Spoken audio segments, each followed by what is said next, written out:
자리에 일어나셔서 우리에게 주시는 하나님의 말씀을 함께 읽으십시다. 주보의 안쪽 페이지 제일 왼쪽 위에 있습니다. 천천히 또박또박 한 구절씩 읽겠습니다. 시작. 다윗의 아들 예루살렘 왕 전도자의 말이다. 전도자가 말했다. 진짜 헛되고 완전 헛되다. 전부 다 헛되다. 사람이 해 아래에서 온갖 고욕을 한들 무슨 유익이 있는가. 한 세대가 가고 또 한 세대가 오지만 이 땅은 계속 그대로다. 해가 떴다가 지지만 쉬지도 못하고 다시 뜬다. 바람이 남으로 불다가 북으로 돌아가고 이리 돌고 저리 돌다 제자리만 맴돈다. 모든 강물이 바다로 흐르지만 결코 바다를 채울 수 없고 그 나은 곳으로 되돌아가 다시 흐를 뿐이다. 이 세상 만물이 말할 수 없이 피곤하다. 아무리 봐도 눈을 만족시킬 수 없고 아무리 들어도 귀에 차지 않는다. 지금 있는 것이 다시 있을 것이고 과거의 일이 반복될 것이니 해 아래에는 새 것이 없다. 사람들이 흔히 보라 이것은 새 것이다 말하지만 그것은 오래전부터 우리 시대 이전부터 여기 있었다. 과거를 기억해 주지 않는 것처럼 미래의 일도 그 다음 사람들이 기억해 주지 않을 것이다. 아멘. 자리에 앉으시겠습니다. 주부에 보시면 전도서를 이해할 수 있는 세 질문을 제가 만들어 두었습니다. 그 세 가지 질문을 읽어보시고 그 세 가지 질문에 대한 답을 한번 읽어보시면 전도서는 이런 책이구나라고 느끼실 수 있습니다. 지금 읽을 필요 없고 지금 읽지 마시고 지금은 이 본문만 바라보시면 됩니다. 세상의 절망, 나의 소망. 오늘 설교의 제목입니다. 세상은 끊임없이 절망하고 끊임없이 절망적인 일들만 일어난다는 것입니다. 전도서에서 가장 유명한 구절이 무엇인지 아십니까? 전도서에서 가장 유명한 구절은 헛되다라는 것입니다. 헛되다. 정현자매님, 전도서에서 두 번째로 유명한 구절은 뭡니까? 해 아래에서입니다. 해 아래에서 헛되다. 헛되다라는 말이 한 34번, 5번 나오는 것 같고요. 이 해 아래에서라는 말이 한 29번? 27번? 정확하게는 못 셌는데 계속 헛되고요. 계속 헛된데 어디에서 헛되냐면 해 아래에서 헛되다라고 이야기합니다. 그러니까 전도자의 이 메시지를 이 전도서의 메시지와 전도자의 메시지는 틀리다라고 제가 주보에 적어놨으니까 나중에 한번 읽어보시고요. 전도자의 메시지를 한마디로 표현하면 해 아래에서 모든 것이 헛되다입니다. 해 아래에서 모든 것이 헛됩니다. 우리가 읽었던 2절, 3절, 4절 이렇게 읽어보면요. 전도자가 말했다. 진짜 헛되고 완전 헛되다. 전부 다 헛되다. 사람이 해 아래에서 온갖 고역을 한들 무슨 유익이 있는가? 다 헛되고 헛되다는 것입니다. 전도자는 누군지는 모르겠지만 솔로몬이 아닌지 모르겠지만 이 전도자가 누구인지는 모르겠지만 이 전도자는 하나님의 말씀을 잘 모르는 사람일 가능성이 있습니다. 그 사람은 분명히 모세오경을 읽었을 것입니다. 그 사람은 분명히 솔로몬이 저술한 잠언을 읽었을 것입니다. 헛되지 않다. 하나님이 우리 삶을 붙들고 계시다. 하나님이 갚아주신다. 순종하는 자에게 복을 주신다. 계속해서 말씀했는데 이 전도사님은 신학 공부를 제대로 안 하셨을까라고 생각될 수 있지만 그렇지 않습니다. 이 사람은 이미 잠언을 알고 있습니다. 읽어보시면 이 사람은 이미 율법을 알고 있습니다. 이 사람은 성경 말씀을 굉장히 많이 공부한 사람입니다. 그런데 모세오경과 잠언과 성경의 일반적인 지혜서와 다른 말들을 합니다. 과연 무엇이 문제입니까?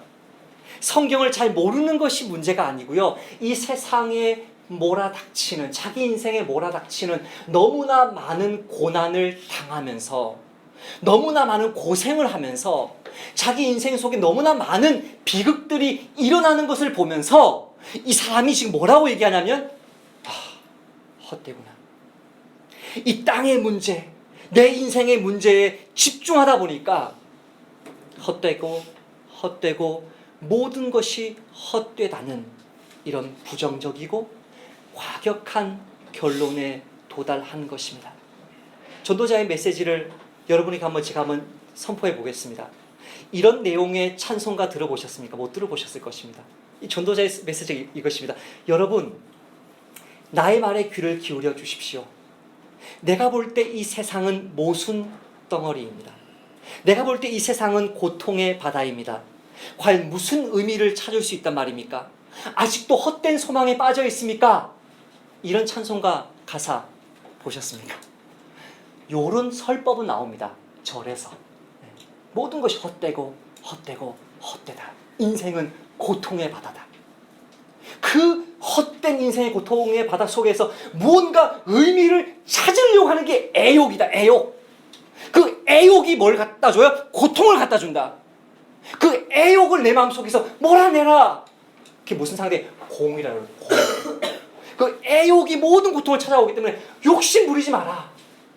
이게 불교의 메시지입니다. 사실은 포스트 모더니즘의 메시지입니다. 그러니까 굉장히 시대를 앞서가신 형님이신데 이 형님이 계속 얘기하는 거예요. 헛되다라고 얘기하는 거예요. 절대 찬송가에 나오지 않습니다. 그러니까 기독교인들이 전도서를 읽을 때마다 헷갈리는 거죠. 이게 뭐야? 도대체 뭐 하는 거야 지금? 제가 아직 찬송가에 나온 것은 제 경험이 짧아서 그럴지 모르겠지만, 아직 보지 못했지만 찬송가에 나올 만한 구절은 12장 13절 14절 전도서의 마지막 구절입니다. 일의 결국을 다 들었으니 하나님을 경외하고 그의 명령들을 지킬지어다. 이것이 모든 사람의 본분이니라. 하나님은 모든 행위와 은밀한 일을 선악간에 심판하시리라. 이 구절 속에서, 이 구절의 안경을 통해서 전도서 전체를 파악해야 됩니다. 마치 그것은 욥기와 같습니다. 욥기를 쭉 여러분 한번 읽어보셨습니까? 욥기를 읽어보면 이거는 하나님 말씀이 아닌데 그런 구절들이 등장합니다. 근데 그 욥기의 말씀을 쭉 읽다가 이건 하나님의 말씀이 아닌데라고 헷갈리고 있다가 마지막에 뭐라고 나옵니까? 하나님이 딱 등장하셔서 상황을 평정해 주십니다. 그때 비로소 욥의 새 친구들의 말이 하나님 보실 때 진리가 아니었구나 라고 깨닫게 됩니다. 약국이든 병원이든 식당이든 기독교인들이 하는 데는 다 뭐가 붙어 있어요? 내 시작은 미약하였으나 내 나중심이 창대하리라 붙어 있으나 그것은 사실 비수 같은 말이죠. 욥을 가슴을 푹 찌르는 친구의 비아냥이었죠. 너는 죄인이야. 네 자식이 죄인이야. 너가 죄인이고 네 자식이 죄인이니까 이런 고통이 찾아온 거야. 회개의 인간아, 그러면 네 시작이 미약하였으나 내 나중에 심히 창대할 거야. 욥은 절대 그거 자기 집에 안 붙입니다. 욥의 새 친구들의 말을 무분별하게 우리는 막 할렐루야 하지만 사실 하나님의 마지막 말씀, 욥기의 마지막에 있는 그 평가를 딱 보면서 새 친구들의 말을 다시 보게 되는 것이죠. 전도서도 마찬가지입니다. 헛되고 헛된데 과연 헛된가? 세상이 말하는 이 절망이 과연 그리스도인의 절망이 될 수 있는가? 그것이 오늘 설교의 화제 주제입니다. 이 사람은 헛되고 헛되다. 우리 개역 성경에도 세 번역에도 헛되고 헛되다 반복했지만 사실은 반복한 게 아니고요. 가장 헛되다. 헛된 것들의 헛됩니다. 노래들 중에 노래가 뭔지 아세요? Song of Songs가 뭐죠? 아가서예요. 아가서. 아가라는 말이 무슨 말이에요? 가장 아름다운 노래예요. 가장 아름다운 노래는 무슨 노래예요? 내가 만일 하늘이라면 난 그대 얼굴에 물들고 싶어. 이게 제일 아름다운 노래예요. 사랑의 노래. 좀 불러주려고 하는데 사랑의 노래. 남편이 아내에게 불러주는 그 노래, 남자친구가 여자친구에게 불러주는 그 노래가 세상에서 가장 아름다운 노래라는 거예요. 그래서 아가서 제목이 Song of Songs예요. 근데 이거를 노래 이렇게 해석하지 않잖아요. 그냥 가장 아름다운 노래라고 해석하죠. 거룩한 곳들의 거룩한 곳이 무엇인가요? Holy of Holies. 뭘 가리켜요? 지성소를 가리킵니다. 그러니까 헛되고 헛되다 반복했다기보다는 지금 전도자는 가장 헛되다, 완전 헛되다, 진짜 헛되다, 모조리 헛되다 강조하고 또 강조하고 있습니다. 지금 설교 시작한 지 5분 됐는데 조는 분이 있습니다. 얼마나 여러분 헛된 삶을 사셨습니까? 지난 한 주간 얼마나 피곤한 삶을 사셨어요. 이게 교회 와도 졸릴 정도에 눈 부릅뜨세요. 여러분 얘기를 하고 있어요. 지금 세상을 바라보는 관점이 왜 이렇게 비관적일까요? 모든 인간이 직면하고 있는 피할 수 없는 두 현실 때문입니다. 3절과 4절입니다. 제가 읽어보겠습니다. 사람이 해 아래에서 온갖 고역을 한들 무슨 유익이 있는가? 한 세대가 가고 또 한 세대가 오지만 이 땅은 계속 그대로다. 사람이 태어나서 죽는 존재, 열심히 살다가 죽는 존재. 근데 그 열심히 사는 게 온갖 영화를 누리다가 사는 것이 아니라 온갖 고생을 하다가 죽는 존재가 인생입니다. 그래서 예수님을 안 믿는 사람들 중에서는요, 너무 고통스러운 인생을 내가 스스로 그냥 멈추고 단절시키고 싶은 충동을 많이 받습니다. 이 세상의 삶이 진짜 헛되면요, 80년 사는 삶이 정말 고생이고 또 고생이면요, 왜 살아요? 그렇게 살아도 나중에 우리가 계속 보겠지만 내가 재산을 다 모아봐도 그 재산 남이 다 가져가요. 왜 살아요? 왜 돈 벌어요? 이 땅에서 삶이 너무나 헛되고 헛되니까 하나님만 안 계시다면, 고통스럽게 죽지만 않는다면 스스로 목숨을 끊지 않을 이유가 없는 것입니다. 자살하기 직전의 사람이 전도서를 읽으면요, 아멘 많이 나옵니다. 정말입니다. 그러니까 그리스도인에게 이게 어려운 성경이 되는 거죠. 이게 뭐야 이게? 명백하게 성경의 말씀과 위배되는 말들이 나중에 나올 거예요. 너무 거룩하게 살지 마. 신앙생활 너무 열심히 하지 마. 이렇게까지 얘기해요. 지난 월요일에 전남 신안군 증도면에 내려가서 우리 교회 어머니를 만나 뵙고 왔습니다. 주름살이 가득한 그분의 얼굴을 보자마자 25년 전에 돌아가신 제 할머니가 생각났습니다. 그분의 얼굴도, 제 할머니의 얼굴도 한평생 고생하신 얼굴이었습니다. 제 할머니가 한평생 사시던 거제도의 그 집은 벌써 다른 사람의 집이 되었습니다. 내가 태어나서 자란 그 거제도의 집 그대로 있어요. 땅도 산도 바다도 그대로 있어요. 그러나 제가 아는 친척들의 모습은 흔적도 찾을 수 없습니다. 태어나서 산전수전 다 겪다가 그렇게 자식 위해서 있는 것 없는 것 다 내어주고 고생했지만 결국은 사람은 죽고 이 땅은 그대로 남습니다. 창세기를 읽어보면 사람은 만물의 영장인 것 같습니다. 하나님이 사람을 그냥 이 지구상에 그냥 이렇게 떨어뜨린 게 아니고요, 이 땅을 만들면서 첫날에 뭐 만들어요? 빛이 있으라. 빛을 만들어요. 둘째 날에 뭘 만들어요? 하늘을 나누어요. 네? 셋째 날에 뭐 해요? 땅과 바다를 나누어요. 그리고 그 셋째 날에 땅에서는 식물들이 막 자라서 아름답게 정원들이 펼쳐져요. 넷째 날에는 별들, 달, 태양, 우주 만물들을 쫙 창조해요. 다섯째 날에는 바다에 물고기들이 살고요, 새들이 날고요. 여섯째 날에는 짐승들이 막 기어요. 그리고 그 여섯째 날에 마지막에 VIP가 나타나는데 졸면 안 돼요. 눈 뜨세요. 마지막에 가장 중요한 퍼슨이 나타나는데 그게 누구예요? 사람이에요. 안 졸고 있어요, 우리 어린이. 그 사람을 하나님이 창조하기 위해서 모든 자연 만물을 완벽하게 짓고 나서 사람을 만들었는데, 이 사람이 살다 보니까 생고생은 누가 다 해요? 사람이 다 하고요. 요놈이 사이드에 있는, 죄송합니다, 시다발인데 나의 데코레이션인데 그것은 영원하게 머물러 있는 것처럼 보이고, 사람은 죽으라고 고생만 하니까 그 고생이 전도자 자신의 삶을 너무나 무겁게 하니까 절망 가운데 외치는 것입니다. 잠언만 지혜가 아닙니다. 율법만 지혜가 아닙니다. 사실은 이 세상은 고통스러운 것입니다. 꾸란 같았으면 이런 것이 성경에 안 들어오겠죠. 이야기도 없고 인간의 고통에 대해서도 무관심한 알라니까. 그러나 하나님의 성경은요, 하나님의 말씀은요, 우리가 정말 신앙이 있지만, 예수님을 믿지만 너무나 힘들 때 부르짖는 그 신음들이 시편, 잠언, 전도서에 가득해요. 우리의 관심에, 우리 고통에 관심을 가지는 분이세요. 우리 고통에 관심을 가져요. 제발 그러지 마세요. 자면 안 돼요.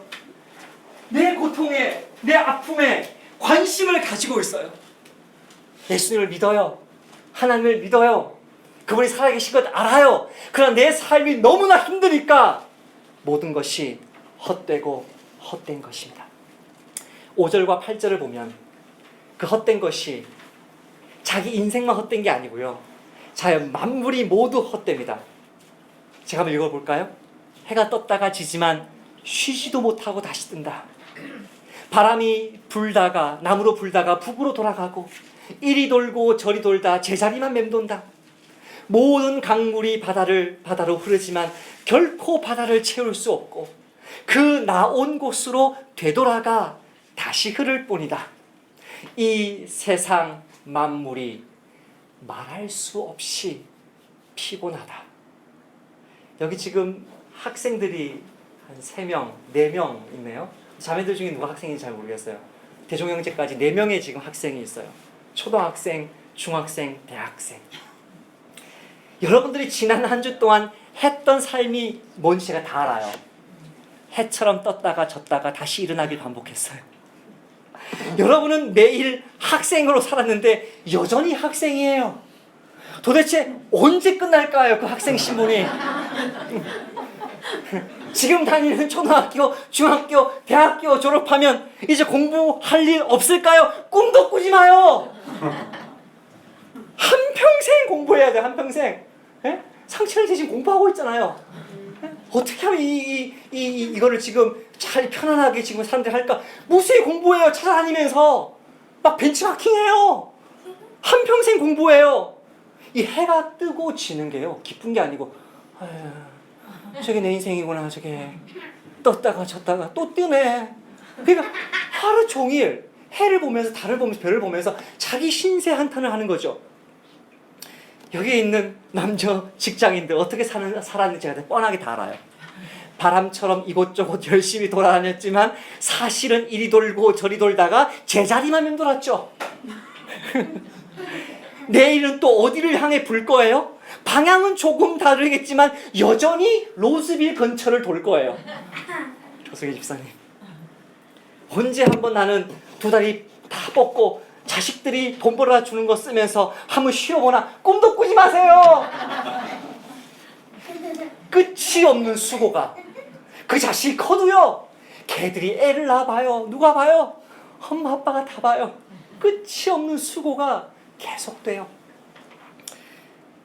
저희 지난 한 주를 돌아봐요. 보통 이렇게 한 3번, 많아도 4번 정도 신방을 하는데요. 이번 주는요, 하나님이 제가 이 전도서를 묵상하는지 알고 계시면서 전도서를 한번 겪어봐라, 너가. 이게 어떤 건지를. 네. 월요일에요, 여러분 아시죠? 네, 10시간 넘게 신방을 했어요. 이 또 어떤 사람이 저를 만나가지고요, 밤 늦도록 저를 붙들어줬어요. 붙들어놨어요. 화요일날 제가 완전 뻗었어요. 수요일날, 또 목요일날, 금요일날 2번. 그러니까 7번에 한 하루도 쉬지 않고 계속 계속 신방, 또 신방.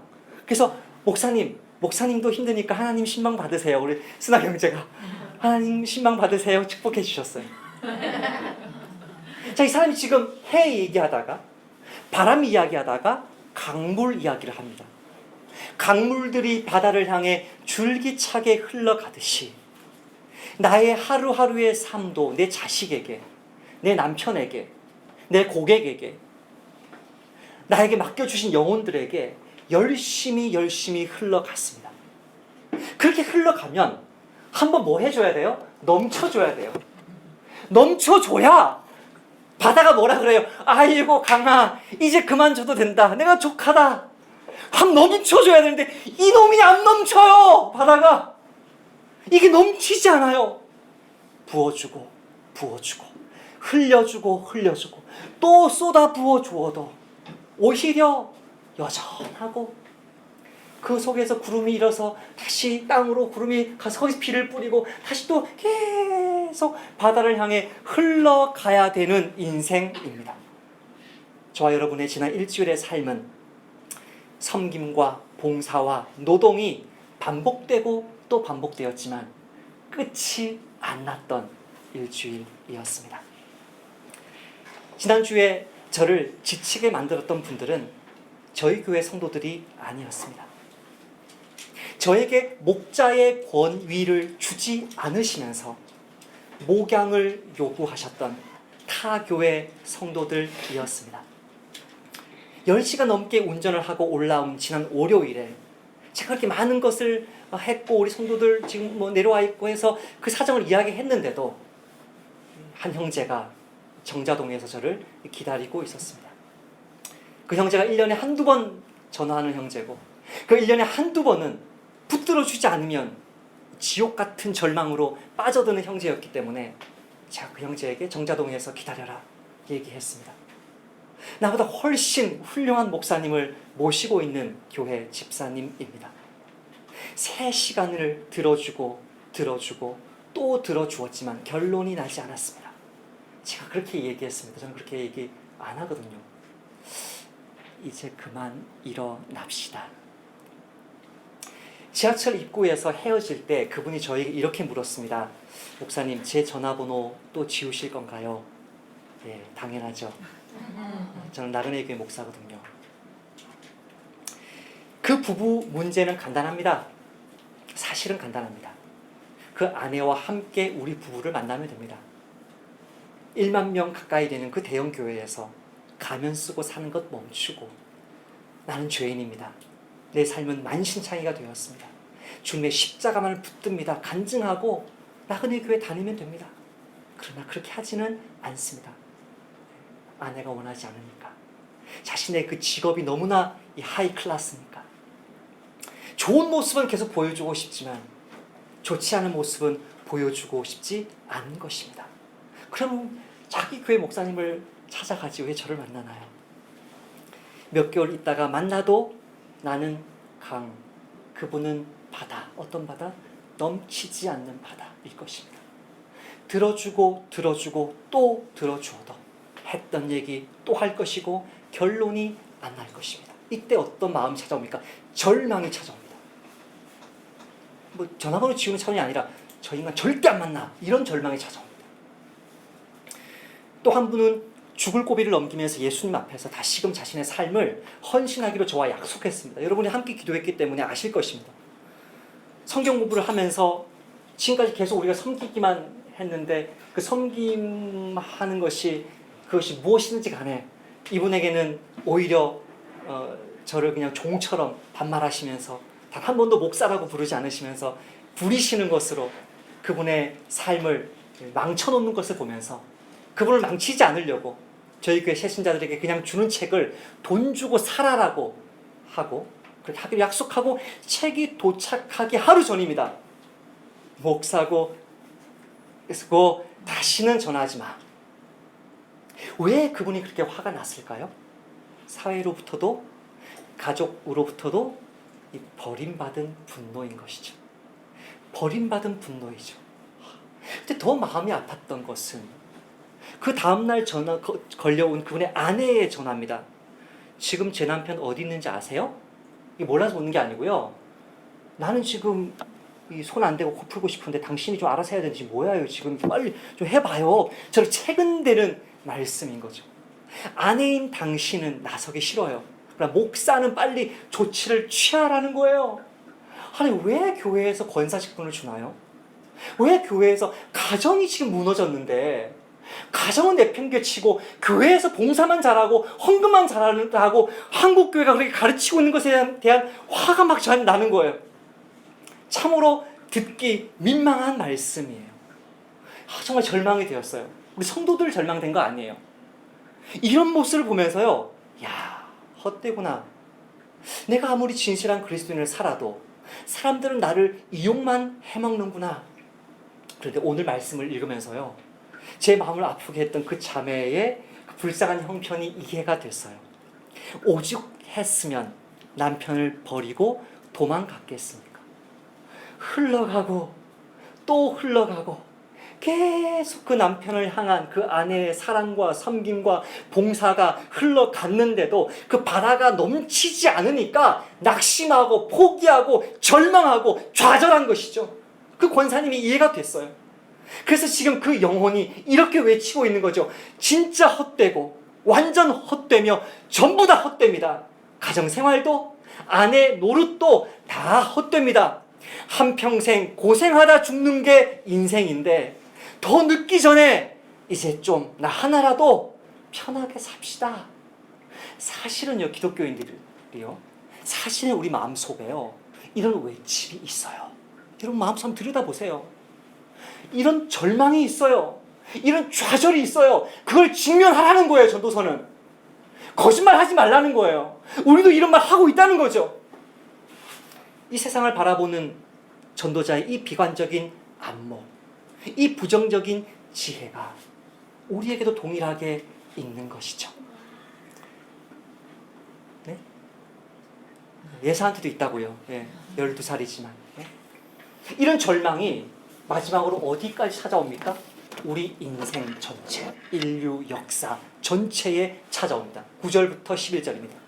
지금 있는 것이 다시 있을 것이고 과거의 일이 반복될 것이니 해 아래에는 새 것이 없다. 사람들은 흔히 보라 이것은 새 것이다 말하지만 그것은 이미 오래전부터 우리 시대 이전부터 여기 있었다. 과거를 기억하지 않는 것처럼 미래의 일도 그 다음 사람들이 기억해 주지 않을 것이다. 뭘 이렇게 한평생 고생했는데 다시 뭐 그 가정을 세워보겠다고. 아니 애가 벌써 엇나갔는데 그 애를 바로잡아 보겠다고 뭘 새 것을 기대하냐. 무슨 개척교회 무슨 대안이 되겠다고 또 개척교회를 나가냐. 새 것이 없어. 뭘 특별히 뭘 시작하려고 그래. 하지 마. 이미 시작했으면 굳이 특별히 잘하려고 하지 마. 사람들이 기억해 줄 것 같아? 기억 안 해줘. 이 세상에는 새 것이 없거든. 이것이 전도자의 메시지입니다. 이 전도자의 메시지를 세 가지 말씀으로 분별하겠습니다. 첫 번째는 로마서 8장 18절 말씀입니다. 한번 들어보세요. 생각하건대 현재의 고난은 장차 우리에게 나타날 영광과 비교할 수 없도다. 피조물이 고대하는 바는 하나님의 아들들이 나타나는 것이니 피조물이 헛됨, 허무 같은 단어를 썼습니다. 허무한데 굴복하는 것은 자기 뜻이 아니요 오직 굴복하게 하신 이로 말미암음이니라. 하나님 다 알고 계셨다는 거죠. 그 바라는 것은 그래서 절망한다고요? 그래서 낙심한다고요? 좌절한다고요? 아니요. 허무가 있기 때문에 헛되다는 것을 알기 때문에 바라는 게 있어요. 소망이 있어요. 피조물도 썩어짐의 종노릇 한 데서 해방되어 하나님의 자녀들의 영광스러운 자유에 이르는 것이니라. 전도서는 구약 성경 중에서 유일하게 성경 어디에도 인용되지 않는 그 성경 말씀이 성경입니다. 그런데 딱 한 군데 사도 바울에 의해서 헛되고 헛되고 헛되다 마타요테스, 마타요테스, 마타요테스 3번을 반복하는 이 단어를 쓰면서 모든 것이 헛되다는 전도자의 말은 사실은 사람의 관점일 뿐이고, 하나님의 관점에서 보면 우리 현재의 고난이 너무 고통스럽지만 장차 우리에게 나타날 영광이 있다, 해방될 날이 있다, 하나님의 영광의 자유에 이를 날이 온다 라고 말하는 것입니다. 사랑하는 나그네 교회 성도 여러분, 아무리 힘든 하루하루가 계속되어도 이 땅의 허무함에 굴복하지 마십시다. 우리가 바라는 것을 결코 포기하지 마십시다. 내 가족, 나의 교회, 나의 기업, 하나님이 기뻐하시는 모습으로 세워보려는 그 몸부림 계속하시기를 축복합니다. 두 번째 구절은 사람의 안목에 대한 예수님의 잊어서는 안 될 말씀입니다. 눈은 몸의 등불이니 그러므로 내 눈이 성하면 온 몸이 밝을 것이고, 내 눈이, 내 관점이 나쁘면 온 몸이 어두울 것이니, 그러므로 내게 있는 빛이 어두우면 그 어둠이 얼마나 더하겠느냐. 네 온몸, 네가 사는 온 세상 다 어두울 것이다. 지금 전도자가요, 헛되고 헛되다고 말하는데 그 관점이 어디에 머물러 있습니까? 제가 빨간색으로 칠해놨는데 해 아래에 머물러 있습니다. 그의 관점은 철저하게 자신의 삶에, 인류 역사에, 어떤 역사? 80년이면 끝나는 역사에 머물러 있습니다. 그는 저 하늘 너머에 있는 하나님의 안목을 소유하지 못했습니다. 하나님이라는 단어가 무수히 나옵니다. 전도서에 단 한 번도 아도나이, 야훼를 쓰지 않습니다. 엘로힘만 씁니다. 계속해서 하나님의 그 지네릭 네임, 그냥 신이라는 단어를 쓰지 한 번도 주님이라고 부르지 않습니다. 전도자는. 왜 그렇습니까? 하나님의 그 관점을 나의 관점으로, 내 인생의 주인을 하나님으로 인정하지 않습니다. 하나님 아버지, 어떤 아버지? 저 천국에 계신 하나님 아버지가 저와 여러분의 삶에 개입하고 있습니다. 그분의 안목으로 보면요, 똑같이 해가 뜨고 똑같이 바람이 불고 똑같이 강물이 흐르고요, 똑같이 사람이 태어나다가 죽는데도요 무수히 많은 생명의 역사를 일으킵니다. 예수님 모르는 사람들이 예수님을 믿습니다. 절망과 좌절 가운데 있었던 사람들이 회복되고 고침받습니다. 나그네 성도들에게 축복합니다. 주님의 안목을 우리 안목으로 받아들이십시다. 나의 시선을 해 아래에, 우리가 지금 직장생활, 학교생활, 그 고생하는 그 자체에 멈추지 말고 내 눈을 들어서 하나님을 보고 그 하나님이 나를 통해 무엇을 하실까 기대하심으로 살아가시길 축복합니다. 마지막 말씀은 이사야 43장 19절 말씀입니다. 보라, 내가 새 일을 행하리라. 이제 나타낼 것이다. 너희가 그것을 알지 못하겠느냐? 반드시 내가 광야의 길을, 사막의 강을 내리니 내 백성, 내가 택한 자에게 마시게 할 것임이라. 새 일이 없다고 했지만, 이 땅에는 새 것이 없다고 했지만, 천국에는, 예수님 재림하실 그날에는 새 것이 있고, 그 천국이 우리 마음에 임하면 이 땅에서든 공부를 하든 직장생활을 하든 교회를 세우든 수연자매가 대중 형제랑 연애를 하든 새 것이 있습니다. 할렐루야.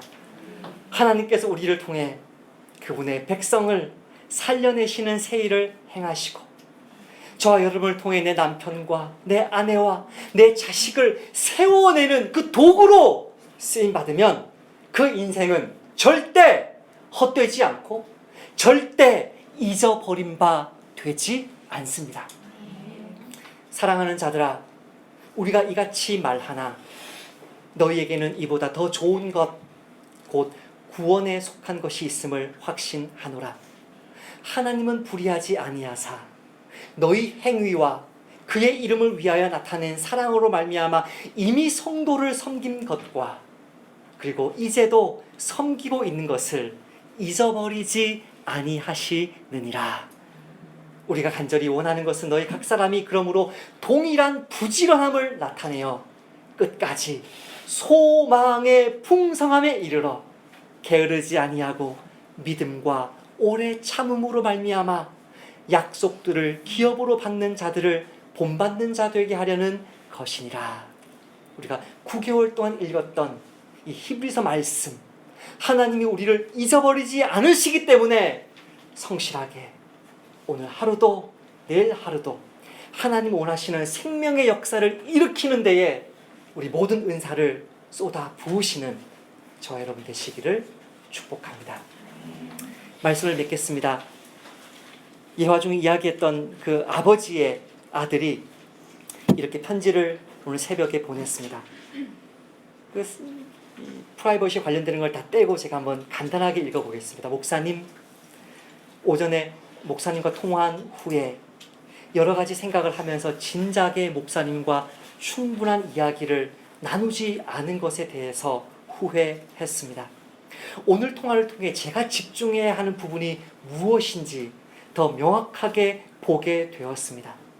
눈에 보이는 아버지의 문제를 해결하는 것보다는 그 근본에 놓인 내 삶을 향한 하나님의 뜻을 먼저 분별해야 한다는 것을요. 저희 가족에게는 큰 과제로 보이지만 하나님께서는 그분의 뜻을 기꺼이 순종하는 자에게 기이한 일을 보이실 거라 믿습니다. 기도하십시다. 하나님 감사합니다.